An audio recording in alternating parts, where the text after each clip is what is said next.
mu magambo y'umusore baramubwiye ati wa musore we, umuntu wese urenze bino bikuta akinjira muri uyu mujyi wacu twazengurukije ibikuta bikomeye, uwo muntu aba agomba kwirinda kuko hari akenshi nagasohoka ari muzima. Umusore aravuga ati rega abantu nagubaka ibikuta binini batinya bazasohoka muri ibyo bikuta, cyangwa se natwe twese uko twubaka ibipangu tudatinya bazasohoka mu gipangu, atahubwo abantu bubaka ibikuta bafite ubwoba bw'abazinjira, kandi nanjye ndabinjiranye. Ariko avuga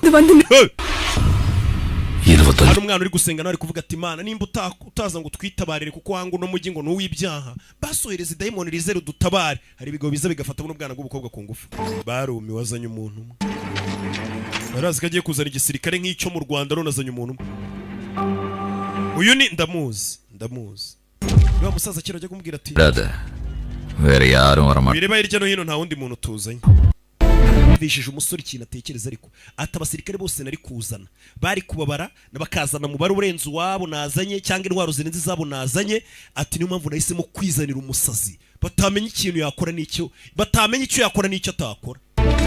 Umuntu w'umusazi uraho, uriya mwana wibuke ni umusazi kuva akiri muto, ni umuntu twagiye tubona akora ku rutsinga rw'umuriro abagabo bakura akabashyira hasi. Ati nahisemo kwizanira umusazi, kana bamaze kugategura ngo bagafate ku ngufu. Babe, kivuye n'imbunda. Nimwe! Stop! Mutwe!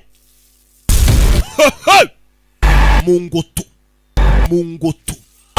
Meze bite?